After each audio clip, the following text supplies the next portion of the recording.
तो पहली बात तो यूपीएससी कोई एग्जाम नहीं है, बल्कि यूपीएससी एक इंस्टीट्यूशन है, कॉन्स्टिट्यूशनल ऑर्गेनाइजेशन है, एक संस्था है जो कई परीक्षाओं को आयोजित करती है। जिस परीक्षा की जनरली चर्चाएं हम करने जा रहे हैं उसको सिविल सर्विस एग्जाम कहते हैं। इसके अलावा वह Indian economic services, Indian forest services, NDA, CDS, CAPF, कभी कभी एपीएफसी, ऐसी एग्जाम भी कई आयोजित करती है। हम सिविल सर्विस एग्जाम की तैयारी करने जा रहे हैं जो भारत में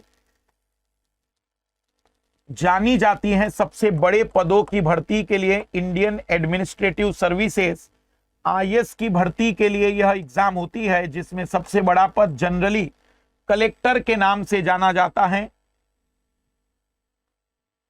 अगर हम बातचीत करें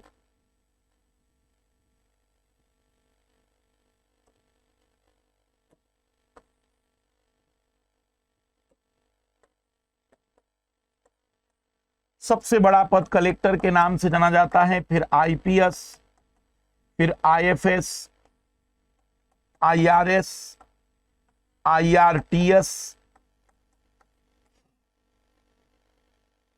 तो मोटे तौर पर यदि हम बातचीत करें administrative services, police services, foreign services, revenue services, railway transport services जैसी कई चीजों के लिए होती है बातचीत। यह परीक्षा में हम यूपीएससी नाम के कारण इसको कई बार बोल देते हैं कि यूपीएससी की आईएएस की परीक्षा। तो आईएएस की मतलब रियल में सिविल सर्विस की परीक्षा।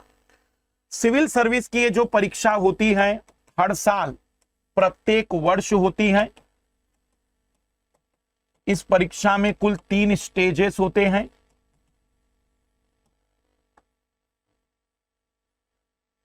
प्रीलिम्स की परीक्षा कहलाती है पहली, ऑब्जेक्टिव होती है ये। 2 पेपर इसमें होते हैं, जीएस और सीसेट के नाम से। 200 मार्क्स का जीएस का पेपर होता है, जिसमें कट ऑफ 90 से लेकर 100 अंकों का जाता है।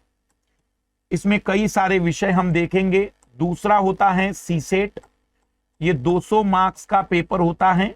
कोई भी कैटेगरी बिलोंग करते हो, यहां पर कट ऑफ कैटेगरी के अकॉर्डिंग होता है, लेकिन यहां सभी कैटेगरी के लिए 66 मार्क्स आउट ऑफ 200 लाना जरूरी है।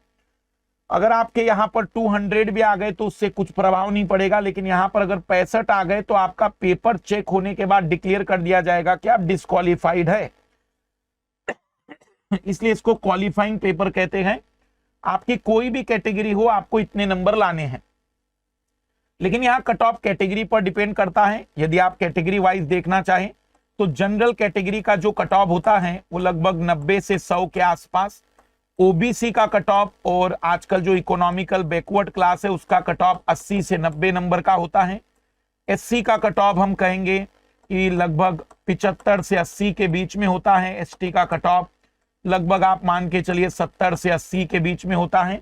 वो डिपेंड करता है, कट ऑफ वेरी करता है कि कितनी सीटें थी, पेपर कितना टफ था। ये मोटा मोटा आइडिया मैं आपके बता रहा हूं। 200 नंबर में से इतने नंबर आपको लाने हैं। ऑब्जेक्टिव परीक्षा होगी, 4 विकल्प में से एक विकल्प सही को चुनना है। मतलब प्रश्न भी वही है, उत्तर भी वही है, बस सेलेक्ट करना है। बट जीवन इतना सरल नहीं है जैसा मैं बता जरूर रहा हूं।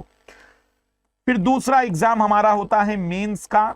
ये प्रीलिम्स का एग्जाम मान लो कि फरवरी में फॉर्म आते हैं, तो मेंस प्रीलिम्स का एग्जाम मई में होता है, लगभग 3 या 4 वीक में। फरवरी में फॉर्म आएंगे, 3-4 वीक में मई में प्रीलिम्स की परीक्षा होगी। मेंस का एग्जाम सितंबर में होता है जनरली, कभी कभी अक्टूबर तक चला जाता है। मेंस का एग्जाम रिटन होता है, लिखना पड़ता है आप लोगों को। और इस मेंस के एग्जाम में कुल 9 पेपर होते हैं।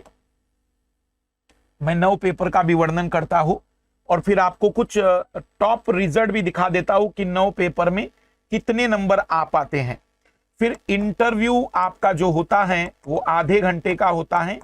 रिजल्ट के लगभग 30 मतलब मान लिख के चलिएगा कि सितंबर अक्टूबर में आप मेंस दे रहे हैं तो रिजल्ट आपका जनवरी में आ जाएगा। दिसंबर जनवरी में आ जाता है। जनवरी में रिजल्ट आने के बाद 30 दिन के भीतर आपका इंटरव्यू हो जाता है। और इंटरव्यू में आपको कुल 275 अंकों का इंटरव्यू होता है। 30 मिनट की आपके साथ बातचीत होती है। 5 से 6 लोगों का पैनल एक आपसे बातचीत करता है, आपकी हॉबी के बारे में, आपके विषय के बारे में, आपका कुछ मुद्दों पर कैसा दृष्टिकोण है उसके बारे में। तो इसका कट ऑफ तो आपको मैंने मोटे तौर पर बता दिया है। अब मैं थोड़ा मेंस पर आ जाता हूं कि मेंस जो दूसरा एग्जाम होता है, मेंस में अगर हम बातचीत करें तो कुल 9 पेपर होते हैं।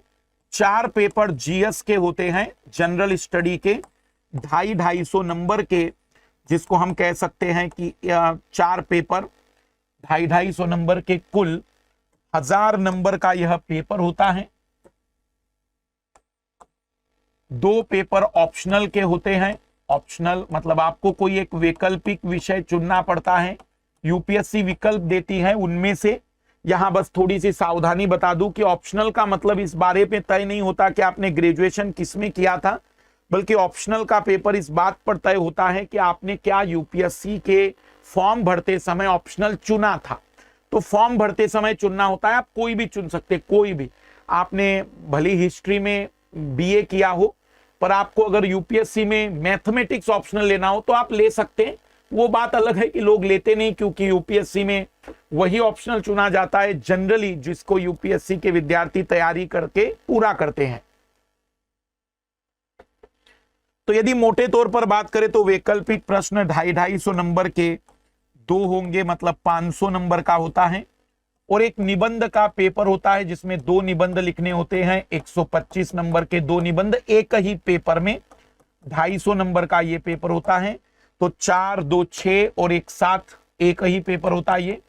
और 2 पेपर आपके होते हैं क्वालिफाइंग पेपर, 300 नंबर के क्वालिफाइंग पेपर। हिंदी में आपको 75 मार्क्स लाने होते हैं। हिंदी की जगह मराठी मीडियम वाले मराठी ले सकते हैं, तमिल मीडियम वाले तमिल ले सकते हैं। कोई एक लैंग्वेज का पेपर, इसको लैंग्वेज का पेपर कहते हैं हम, कि कोई भी एक लैंग्वेज का पेपर। और दूसरा एक इंग्लिश का पेपर होता है जो सभी को देना कंपलसरी होता है। इसमें भी 300 में से 75 मार्क्स लाने जरूरी है। यदि 75 मार्क्स नहीं आते हैं तो आप समझ सकते हैं कि हमारे साथ जो हुआ वो आपके साथ भी हो सकता है कि 75 अंक अगर नहीं आए तो फिर आप फेल घोषित कर दिए जाते हैं और आपका ये पेपर भी चेक नहीं होता।